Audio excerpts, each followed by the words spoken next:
Hello बच्चों, application of derivative से एक और नया क्वेश्चन लेके आए हैं। The surface area of spherical balloon is increasing at the rate of 2 centimetre square पर सेकंड। ठीक है, मतलब सरफेस एरिया बढ़ रहा है 2 सेंटीमीटर पर सेकंड स्क्वायर से। ठीक है, पर सेकंड से। At what rate the volume of the balloon is increasing, मतलब वॉल्यूम का रेट निकालना है हमें।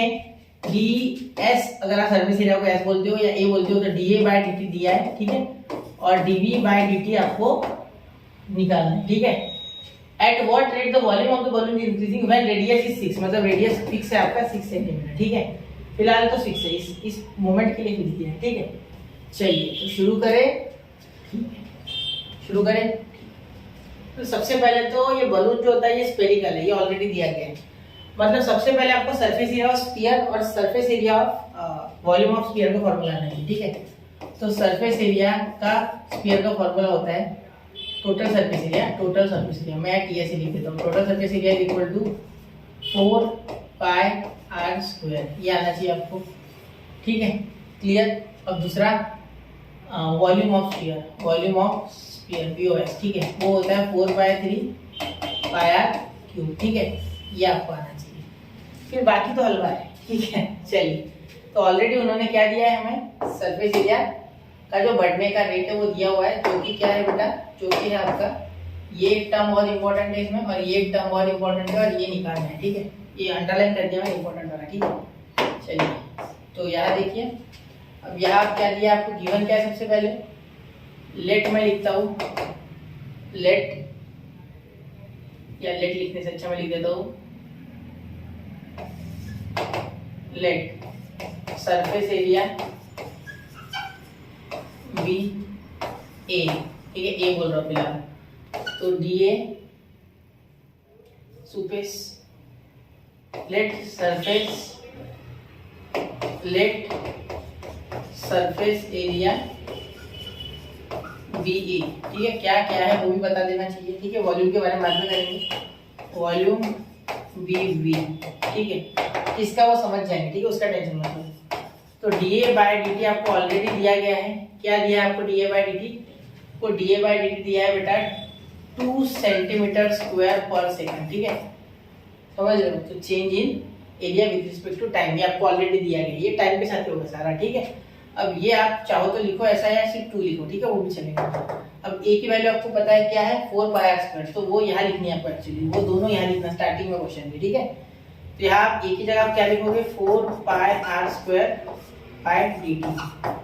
ठीक है, तो 4 और पाई कांस्टेंट है, 4 पाई बाहर चले जाएंगे। ठीक है, अब ये d/dt आर स्क्वायर, ये क्वेश्चन में डिटेल में करके दूंगा। ठीक है, ये तो 2 वैसे आ रहा है, ये 2 ऑलरेडी है। ठीक है, उसका लोड मत लो, ये 2 ऑलरेडी इसके साथ मिला हुआ है ना, तो वो आपको ऑलरेडी दिया है कि चेंज इन ये है, तो ये इधर की साइड ऑलरेडी डिफरेंशिएट हो चुके हैं, ऐसा समझो, और तब 2 आया। ठीक है, और यहाँ a का वैल्यू डालना है, यानी एरिया का 4 पाई आर स्क्वायर। ठीक है, समझ रहे हो?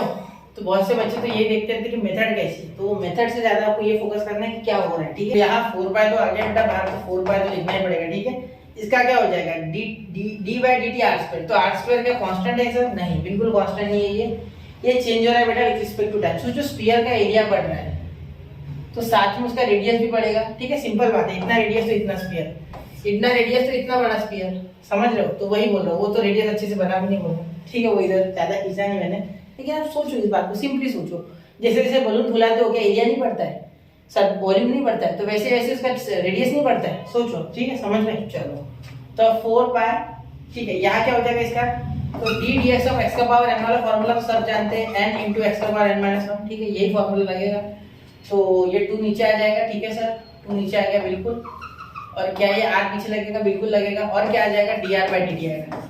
सर ये dr/dt आपने क्यों लिखा है, जबकि आप अगर ये d/dt t स्क्वायर होता तो आप क्या लिखते, 2t लिखते और बस छोड़ देते। हाँ, तो 2 नीचे लिखा, x की पावर कम किया बिल्कुल, लेकिन ये आगे भी dt/dt में लिख सकता था, लेकिन ये कैंसिल होके 1 होता है। लेकिन ये अगर dr/dt हो तो ये अलग अलग है बेटा, ये कैसे कैंसिल करूं, ये गलत है, ये गलत है कैंसिल करना, इसलिए। ठीक है, तो यही तो चाहिए हमें एक्चुअली, यहाँ dr/dt आएगा, उसके लिए इतना झमेला चालू है। ठीक है, चलो तो ये क्या आ रहा है, 2 तो वैसे का वैसा है, 2 तो ऑलरेडी समझ लो कि ये डिफरेंशिएट हुई हुई साइड है, जैसे कि मैंने बोला।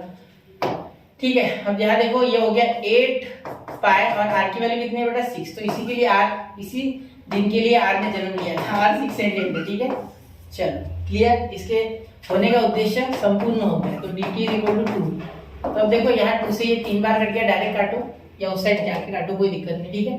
तो ये dr/dt is equal to 2 upon इसका क्या हो गया 8 पाई, 8 इंटू 6 कितना होता है 48 पाई, ठीक है। अब मैं क्या करता हूँ, अभी काटता ही नहीं, उधर काट दूँ, ऐसे नंबर दूँ, यहाँ और एक स्टेप बढ़ जाएंगे, ठीक है। वैसा भी चलता है क्योंकि हमें तो इससे मतलब है कि वॉल्यूम कैसे निकलता है, वॉल्यूम का जो रेट है वो क्या होता है, ठीक है। तो वॉल्यूम क्या है आपका, चलो इसे थोड़ा छोटा कर लेते हैं ना, याद है सर हमें, हाँ बिल्कुल याद होगा आपको, फिर भी छोटा कर लेते हैं, ठीक है। तो V is equal to 4/3 pi r cube, ठीक है। तो अब इसे डिफरेंशिएट करते हैं, तो differentiate with respect to t, with respect to t, क्योंकि हर एक चीज विद रिस्पेक्ट टू टाइम में बदलेंगे, टाइम के साथ ही फुला दो ना गुब्बारा, 10 सेकंड 20 सेकंड ऐसे बोलते हो ना लगे।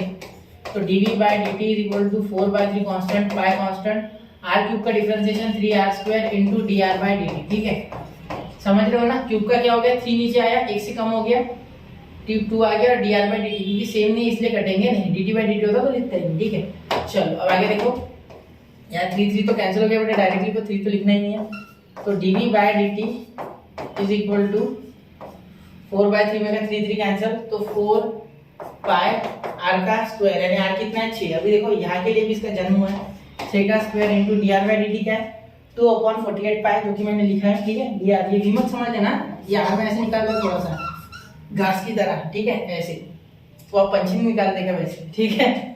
तो v और r में फर्क है, देखो अच्छे से, बहुत से बच्चे कंफ्यूज होते हैं इसमें, ठीक है, मेरे कारण my mistake. Pi pi cancel, 4 कितने पे आता है 4 के टेबल में, 4 1 4 4 2 8, 2 6 6 जा, ठीक है, 2 6 जा, तो ये 6 से 6 कटा, तो dv/dt इज इक्वल टू, तो 36 आएगा ना 36, तो 36 में से एक 6 कैंसिल यानी 6, तो 6 मीटर क्यूब पर सेकंड इस रेट से ये वॉल्यूम बढ़ेगा, ठीक है।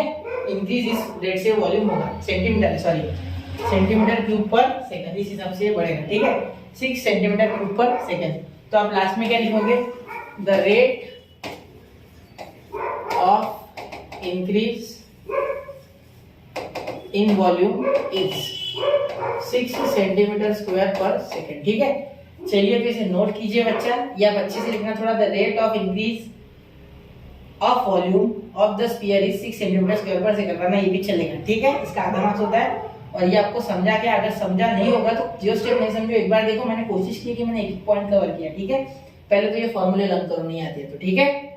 तो अगले क्वेश्चन में मिलते हैं एक नए क्वेश्चन के साथ अगले लेक्चर में। तो पढ़ते रहे, आगे बढ़ते रहे, नए क्वेश्चन सॉल्व करते रहे और सॉल्व कराते रहे मुझसे, ठीक है। और कमेंट करो और मैं क्वेश्चन कराऊंगा आपको, ठीक है, अगर आपको कोई चाहिए तो। जय हिंद, जय भारत।